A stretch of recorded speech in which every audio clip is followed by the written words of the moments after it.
Welcome to my channel. This is JC Rock and Metal Reviews. My name is John. Today I'm reviewing Ozzy Osbourne's Diary of a Madman, released on November 7th, 1981, celebrating its 40th anniversary. So this is Ozzy's second album, released 1 year after the debut solo album, Blizzard of Oz. The latest album to feature Randy Rhoads. He would die in a plane crash a year later while they were on tour. Also, the last album with drummer Lee Kerslake, and the album has Bob Daisley on bass. So this is the 40th anniversary. Now, I'm not really sure if they're releasing another anniversary edition. I do know there was a 30th anniversary edition released in 2011. There was like additional material, a CD DVD box set. And also in 2012 Record Store Day, they released a 180-gram double vinyl. But anyway, let's talk about the album. The album cover is pretty cool. It has Ozzy wearing like a theatrical makeup. In the background, you can see his son Louis. And there was a reissue back in 2002, and this one had the original bass and drum tracks by Bob Daisley and Lee Kerslake, respectively. And they were removed, and they were replaced with bassist and drummer of the band at the time, who was Robert Trujillo and Mike Borden. So they did this kind of like as a, I guess, type of retaliation. Bob and Lee were involved in a lawsuit against Sharon, dealing with songwriting credit and royalties. So this album does have a similar sound to the first album, basically due to the neoclassical playing of Randy Rhoads. Album has a few faster, paced heavy metal tracks. We got like Over the Mountain and Flying High Again. We got some ballads. We got Tonight. There's the hauntingly beautiful closer, Diary of a Madman. And I will be talking about all of those in a few minutes. So I think with this album, Ozzy was trying to like break away from the Black Sabbath mode.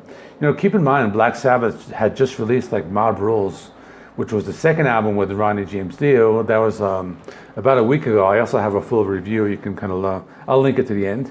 And pretty much Ozzy wanted to kind of show that he's doing his own thing. So he got Randy Rhoads again to play, and he really wants to show off those like neoclassical abilities, and which is why like this album has a lot of like that like heavy metal shredding, as opposed to that doomier riffing of Black Sabbath. Now we do see a little of that doomier stuff here in this, and I will mention it as I go along.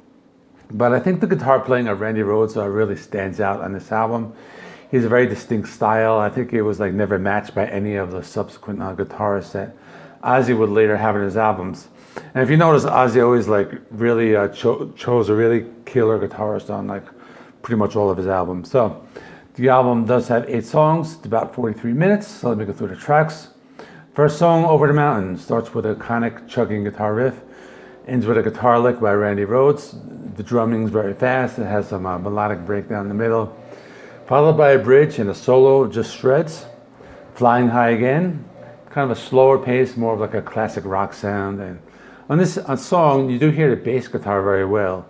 Ozzy uses like different like vocal effects throughout the song. Randy Rhoads has lots of guitar fills.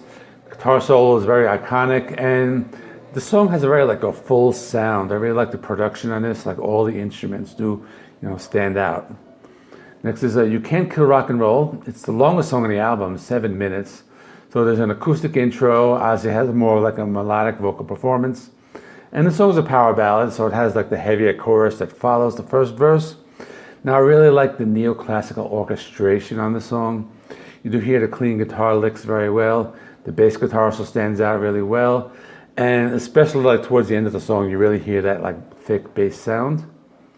Next is Believer. So the song starts with a thick bass riff and a doomy guitar riff. It's a rocker. It has like a slightly slower pace, maybe something closer to like a Black Sabbath sound. But Ozzy and the band do a really good job creating like a haunting atmosphere with the different vocal effects. I really like the high-pitched like guitar fills contrasting with those like heavy, thick, distorted power chords. And you hear that like right before the solo. Next is Little Dolls. The song's another mid-paced rocker. It has like a drum intro, lots of guitar fills. And I think people have interpreted the song different ways, maybe like drug addiction. But a lot of people just think it's just straightforward about like a voodoo doll. Nonetheless, the song's a rocker, has a really great bass sound that kind of stands out. Randy Rhoads has some really great shredding on this, and the song is just amazing. So next is Tonight, another power ballad. Has a soft intro and a harder chorus. So the song has a very full sound with the keyboards and the orchestration. Another song where the bass guitar really stands out. You know, you can hear it like very clearly. Next is S.A.T.O or S.A.T.O. Now, you're probably wondering what that is, so of course I had to look it up. So according to Sharon Osbourne, so the title stands for Sharon Arden Thelma Osbourne. So Arden is Sharon's maiden name. So she's a daughter of Don Arden. He was like this big like record producer guy, and Thelma Osbourne was Ozzy's first wife.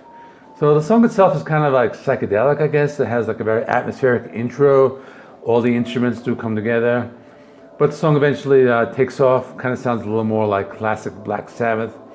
Maybe similar to something from like the Sabotage album, but there's a lot of shredding and it does have a thick bass sound. So the last song, Diary of a Madman, title track, probably one of the best songs from his entire solo career. The song like really shows off the way Randy Rhoads kind of creates these haunting soundscapes with these neoclassical arrangements. The song really turns up the clean guitars and makes them stand out while keeping the distorted sounds like a lot lower. Kind of creates some more background noise. So the song takes the listener on lots of different twists and turns.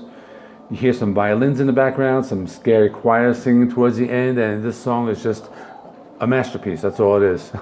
So in conclusion, this is probably one of his best albums out of his entire discography. I think if Randy Rhoads had lived and continued to make albums with Ozzy, we probably would have gotten some very different albums. You know, I really like the production on this album. You hear all the instruments very clearly. Each instrument stands out at like different points on the album.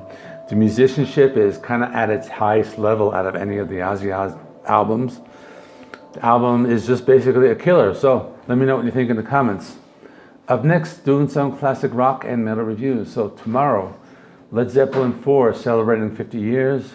After that, Kiss the Elder celebrating 40 years. Then Kiss Rock and Roll Over celebrating 45 years. And Motley Crue's Too Fast for Love celebrating 40 years. That's all. Please remember, like, comment, subscribe. Check out some of my other videos I have linked here. And I'll see you in the next one.